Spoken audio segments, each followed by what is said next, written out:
Soaring up to the highest heights, our next adventure takes us to Cape Town, where we meet Phil Hattingh of Far Out Kites to learn more about his lifelong passion for creating and flying big and colourful kites.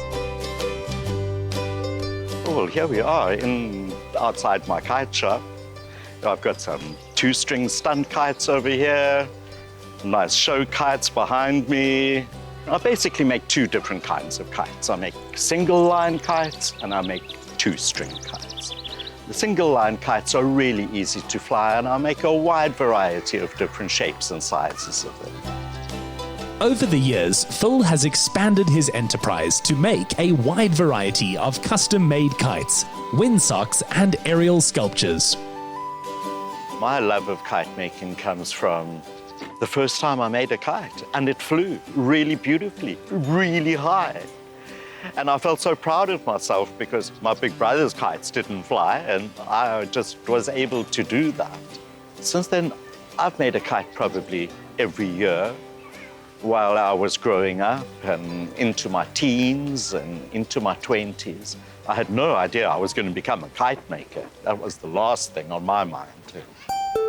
Hattingh estimates that he's built over 150,000 kites and aerial sculptures in his over 30 years in the field. What began as a passion has turned into a fully fledged business. You know, the beautiful thing with kites is you can make them out of anything.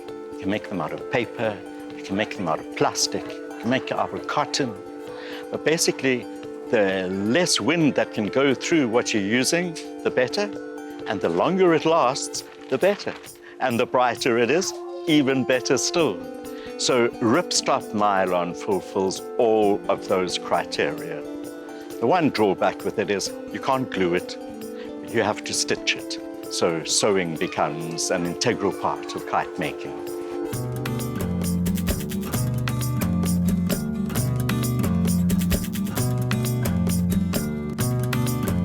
Here we are.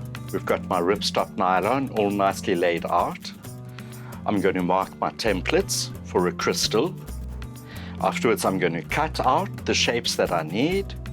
I'm going to take them to my trusty little hemming machine and hem the relevant pieces, and then join everything together on the overlocker.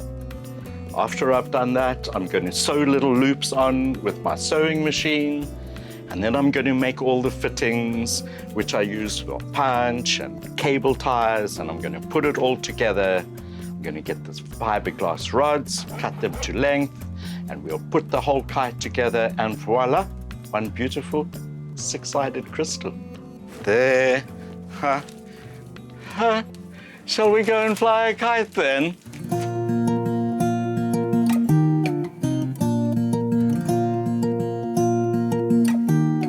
What wind is best for the kite? Well, we make different kites for different winds. So we make big kites for light winds, and we make small kites for strong winds. But generally, no kite needs a gale. Just a gentle breeze is normally perfect. Watch out for power lines, Egyptian geese, low-flying helicopters, and kite-eating trees. People love kites because there's color and there's movement, and there's a symbol of freeness about it. And one thinks, as free as a kite in the sky, it's joy, it's uplifting. It makes you look up and brings out the inner child in you. Philip Hattingh's kites have been flown around the world, and he's even passed his love on to his son, Gabriel. His deep love and passion for these colourful toys of the sky is helping to keep his spirit of imagination and adventure alive. Get more of the Insider SA online. Follow, connect, engage, and be inspired to live better with the Insider SA. Watch the show Monday evenings at 5:30. Repeat Saturday at 1 on S3.